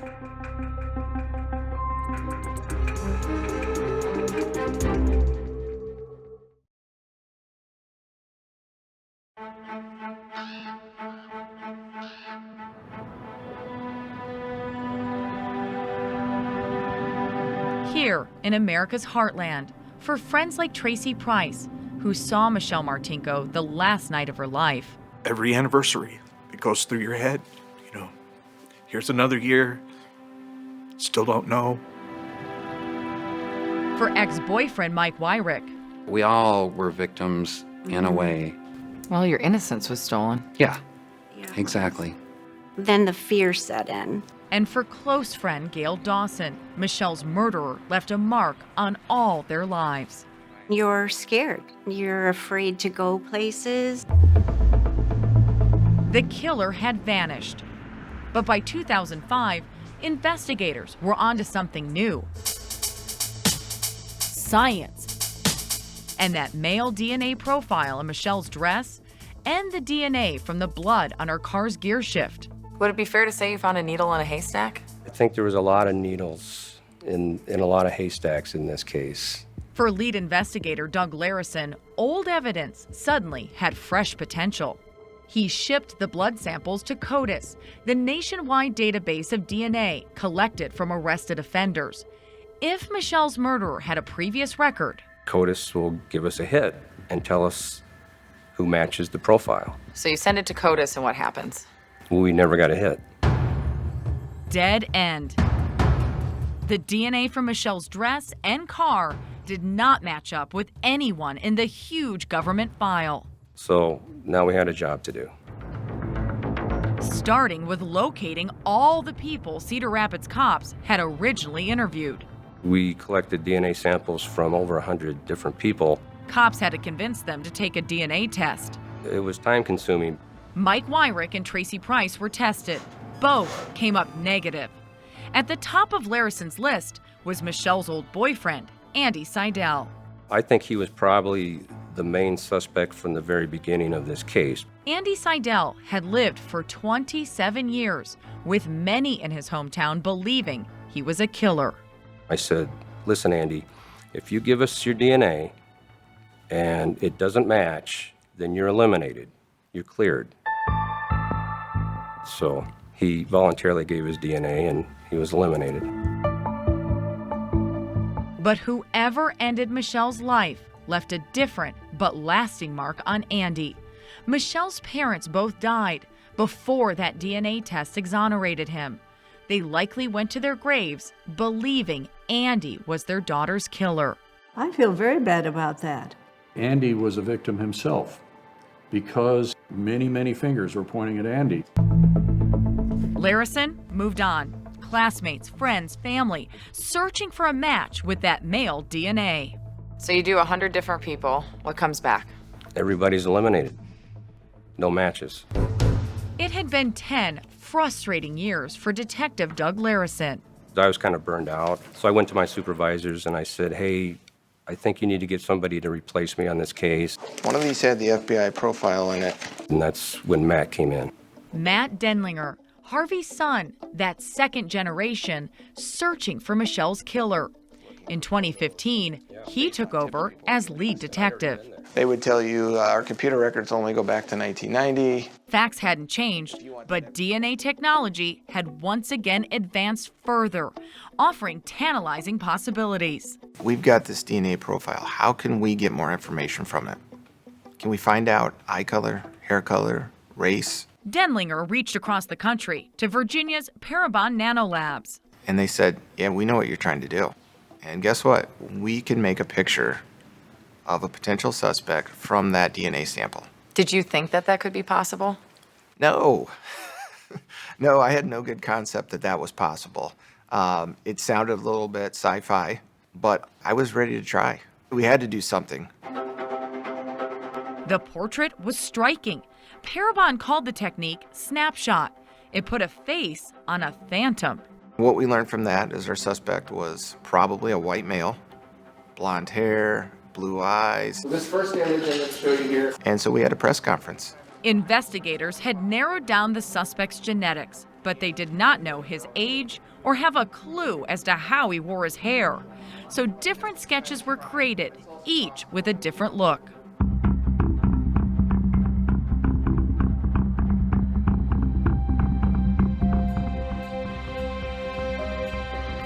A town hungry for justice searched its memory for a match. Do you get a lot of tip calls? We got hundreds. Any of them pan out? No. It's every blonde-haired, blue-eyed guy that ever walked the face of the earth and stepped foot in Iowa. Are you just confused? I was really confused, and I did not know where to go next. That answer came from an infamous but totally unrelated case. California's so-called Golden State Killer. Joseph DeAngelo was arrested in 2018, charged with a decades-long spree of serial murder and rape. That was big news. That was big national news then. I read the article, and it talked about genetic genealogy. And you went bingo. I went bingo. Genetic genealogy, the charting of DNA from one family member to another, a DNA family tree. Paramount was ready to test that same DNA one more time. They said, we'll use the sample you already gave us for the snapshot images. I said, let's do it. Paramount searched a public national database called GEDmatch of people who submitted their own DNA voluntarily to trace their own personal family tree. And in July of 2018, we got a report back from them. They said, good news, we found a relative of your killer. Brandy Jennings is our gal in Vancouver, Washington. She's the second cousin. Right. Once removed. Exactly. Brandy Jennings, an office manager and single mom, was a distant relative to the male whose DNA was found on Michelle's bloody dress and in her car. So you start with her. We start with her. Denlinger spent months building Brandy's family tree, all the way back to her great-great-grandparents. We used genealogical records, birth records, marriage records, gravestone records, anything we could find to fill in a bunch of these unknowns. As more blood relatives of Brandy Jennings provided their DNA, a genetic puzzle filled in, and the detective reached out to Paramount once again. And they recalibrated things and said, listen, we think your best odds are these three brothers who live in Iowa. 3 brothers, all from Iowa, all likely sharing some DNA with the blood found in Michelle Martinko's car. A 38-year trail was heading straight back home. 20 minutes away. I was pretty excited about this one.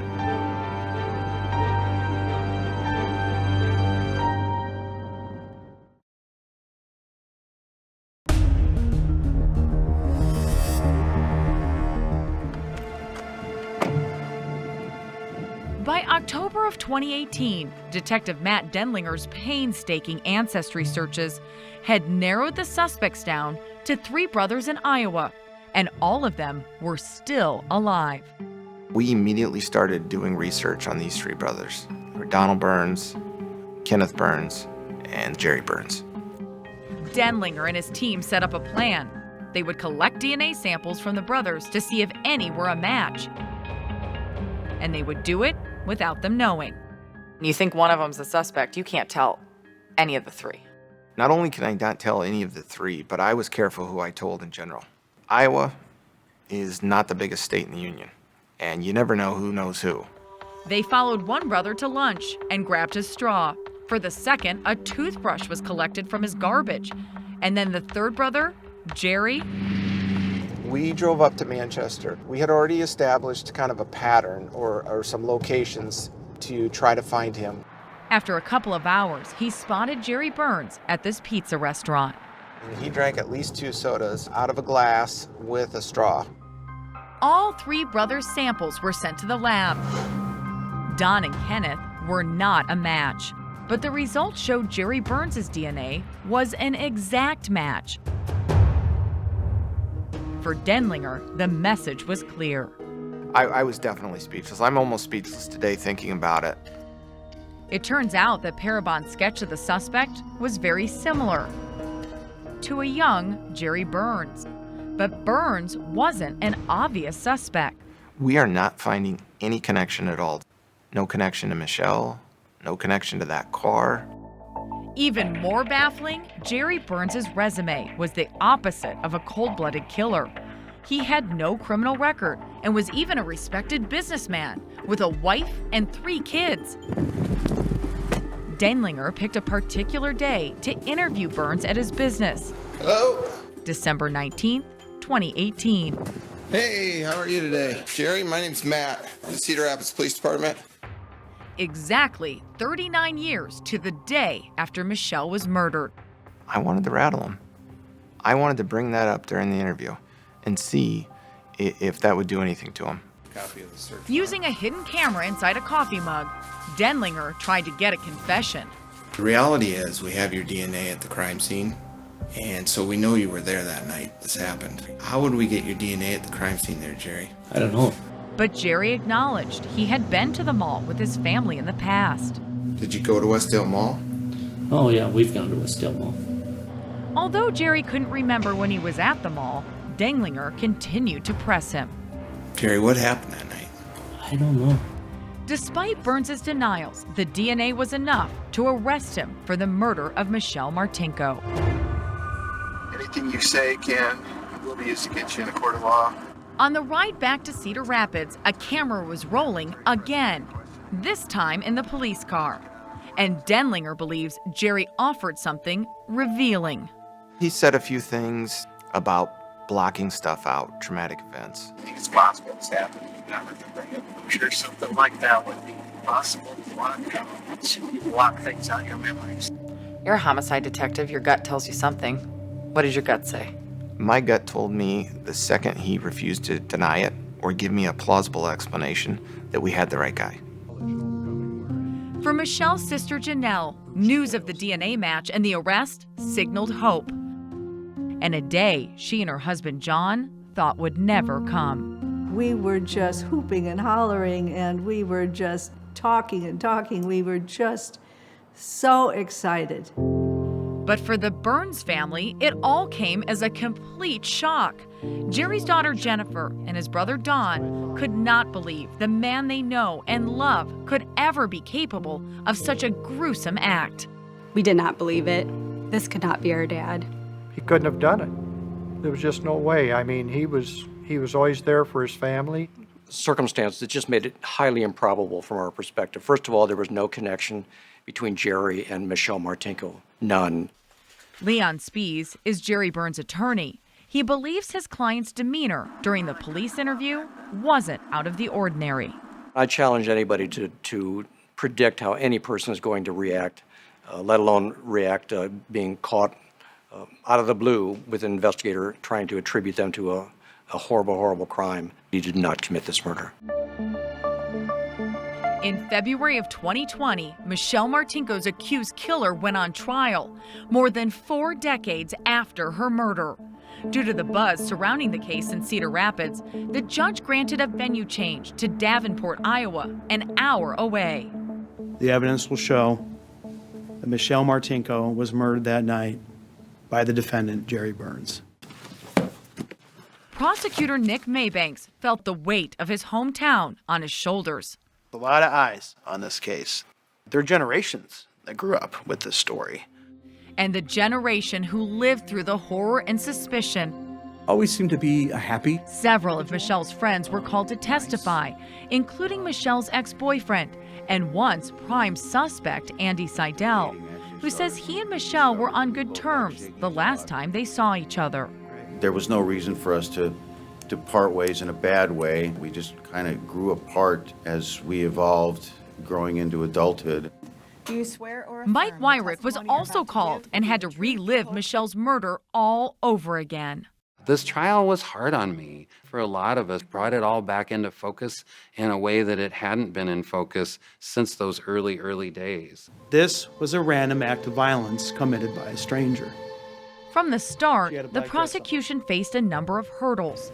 The case and the evidence were decades old.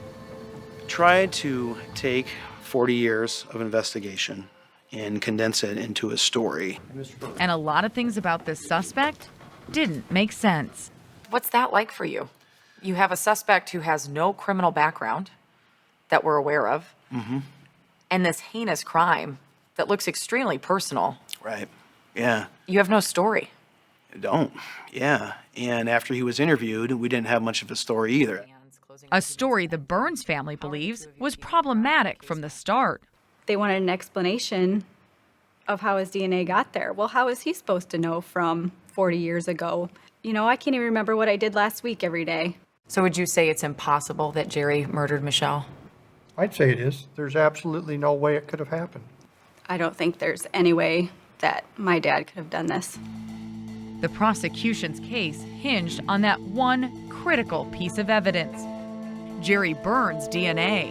We got the science, we got the guy. There's a 1 in 100 billion chance that it could be somebody else's. There's only 8 billion people or so in the world. But Leon Spies argues the DNA evidence isn't foolproof. There are lots of misconceptions about DNA. It's not the silver bullet that law enforcement often portrays it to be.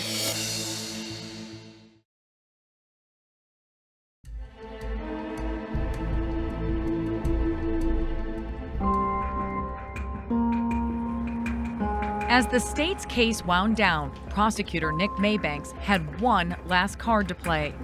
He called a new witness, Michael Allison, a drug offender who had become friendly with Jerry Burns in jail.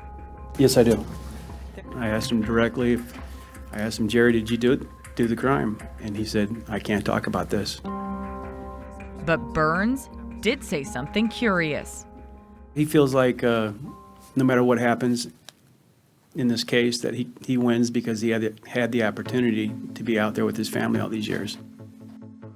Allison said Jerry later made another comment while they were playing cards that disturbed him so much he volunteered to testify. He had told me if I keep beating him in pinochle, he was going to have to take me to the mall.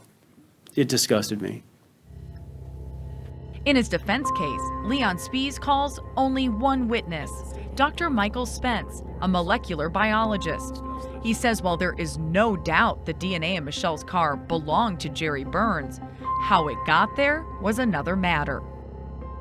Is it, Dr. Spence, a plausible explanation that the DNA of Jerry Burns could have come about by a transfer? Yes, that's a distinct possibility. Every time you come into contact with something, you're shedding DNA, you're leaving a biological trail of yourself. She was in a shopping mall before she was killed, a shopping mall that the Burns family had used. She sat down with a friend at a food court that Jerry Burns and his family may have sat at. But how did Jerry's DNA end up on the Buick's gear shift? Jerry's brother Don Burns believes there could be an innocent explanation. He worked in a dealership that sold Buick cars, so there is a possibility that if records show that car went through that dealership, his DNA could be in that car. But Detective Matt Denlinger isn't buying it. My question for them would be, did the dress go to the Buick dealership too? This is fantasy world. Common sense says that that's not the case. Impossible. Impossible. Ladies and gentlemen of the jury, good morning. In his final arguments, prosecutor Maybanks tells the jury there was only one way Jerry Burns' DNA got into that car. There was no chance of outside contamination on this dress. We know how it happened, and we know who did it. In his closing argument, Spies attacks the integrity of the investigation. You can consider not only the evidence, but also the lack or the failure of evidence produced by the prosecution. And he tells jurors to consider how unlikely it is that a man like Jerry could commit a crime like this. The state's scenario here is that Jerry Burns, a married man with 2 young children at home, leaves, drives to Cedar Rapids, Iowa in the night, leaving his wife and children behind, armed with a knife, armed with rubber gloves, goes to a Westdale Mall on the chance that he's going to encounter Michelle Martinko, designs to kill her, and then leaves and drives back home. Splattered with blood, presumably with a knife wound in his hand. That's the scenario the government wants you to believe. The jury begins deliberations on a Monday afternoon. Remember, you are the judges of the facts. Nerves are on edge. I was not thinking slam dunk. All it takes is one juror to have a hung jury. But just 3 hours later, I said, we have a verdict. So we rush into the courtroom, sit down, and we wait.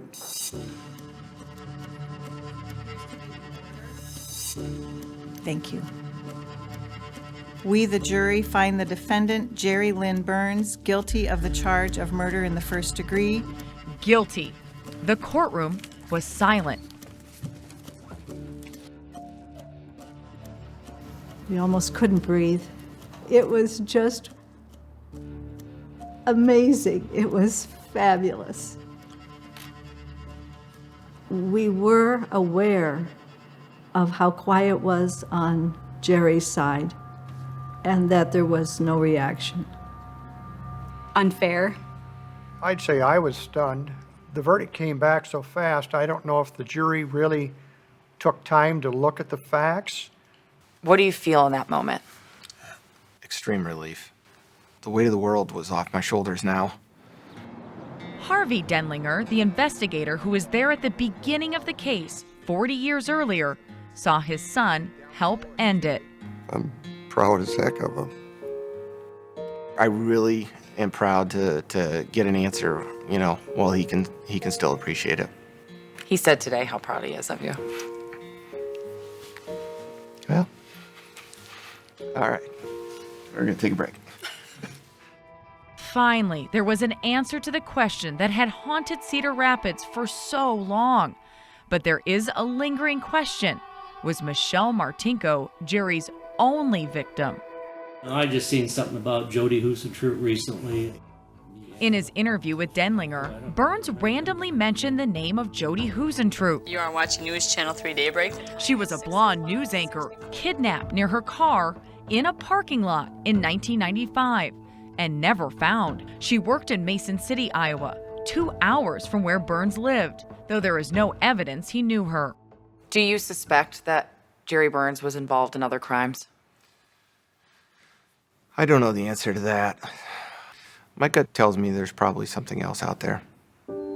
Mason City police will not disclose whether they are investigating Burns in the Husentroot disappearance, and his DNA is not connected to any other cases.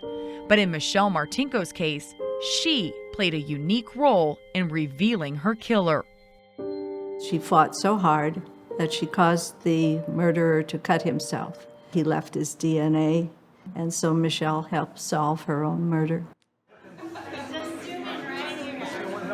4 decades after Michelle's death, her friends, family, and generations of investigators gather to celebrate her memory. This case isn't just about her death, it's about her life.